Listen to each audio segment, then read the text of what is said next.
मुंबईची local train, तिला मुंबईची जीवनवाहिनी म्हणतात.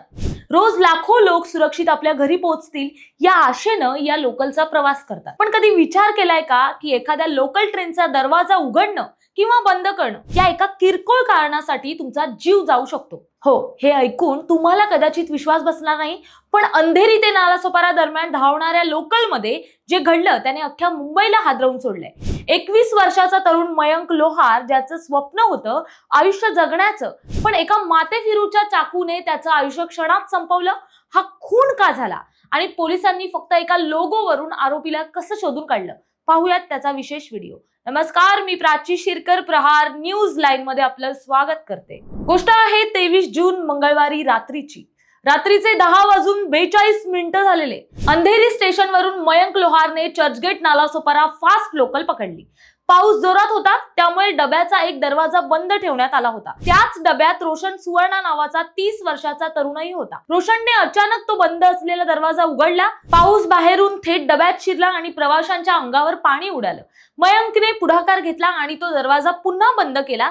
बस इथूनच वादाची ठिणगी पडली. दोघांमध्ये बाचाबाची झाली. इतर प्रवाशांनी मध्यस्थी केली, रोशनला समज दिली आणि त्याला डब्याच्या दुसऱ्या टोकाला पाठवलं. पण इथेच सगळं संपलं नव्हतं, तर इथेच एका भयानक कटाची सुरुवात झाली होती. सहप्रवाशांनी सर्वांसमोर दिलेली समज, लोकांसमोर झालेला अपमान, हे सगळं रोशनच्या मनाला लागलं होतं.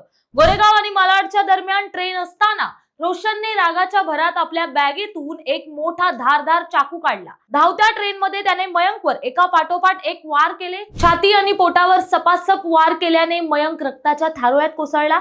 ट्रेन बोरिवलीला पोहोचताच रोशनने गाडीतून उडी मारली आणि तो गायब झाला. रुग्णालयात पोहोचण्याआधीच मयंकने प्राण सोडले होते. हत्येनंतर आरोपीला शोधणं पोलिसांसाठी एक मोठं आव्हान होतं. बोरिवली जीआरपीने 7 पथकं तयार केली.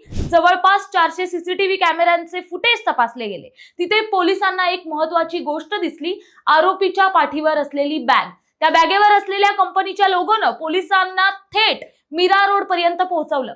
आरोपी रोशन सुवर्णा हा तिथे बारकोड बनवण्याचं काम करायचा, पण तोपर्यंत तो मंगळुरूला पळून जाण्याच्या तयारीत होता. त्याने बसचं तिकीटही बुक केलं होतं, पण पोलीस त्याच्या 2 पावलं पुढे होते. पनवेलमध्ये सापळा रचून पोलिसांनी त्याला अटक केली. पकडल्यानंतर रोशनने पोलिसांना विचारलेला प्रश्न त्याहून धक्कादायक होता. तो म्हणाला, मयंक जिवंत आहे का? पोलिसांनी खबरदारी म्हणून त्याला सांगितलं की मयंकवर उपचार सुरू आहेत, जेणेकरून तो पोलीस कोठडीत असताना काही चुकीचं पाऊल उचलणार नाही. आरोपीने ऑनलाईन चाकू ऑर्डर केला होता असंही प्राथमिक तपासात समोर आलंय. एक साधा वाद इतका विकोपाला जाईल असं कोणालाही वाटलं नव्हतं. एका किरकोळ वादात एक तरुण आपल्या कुटुंबाला मुकलाय. मुंबई लोकलची सुरक्षा आणि प्रवाशांची मनस्थिती या दोन्ही गोष्टींवर आता मोठं प्रश्नचिन्ह निर्माण झालंय. तुम्हाला काय वाटतं? धावत्या ट्रेनमध्ये सुरक्षेसाठी काय उपाययोजना केल्या पाहिजेत? कमेंट्समध्ये नक्की सांगा. क्राईम जगतातील अशाच महत्त्वाच्या अपडेट्ससाठी पाहत रहा प्रहार न्यूज लाईन. धन्यवाद.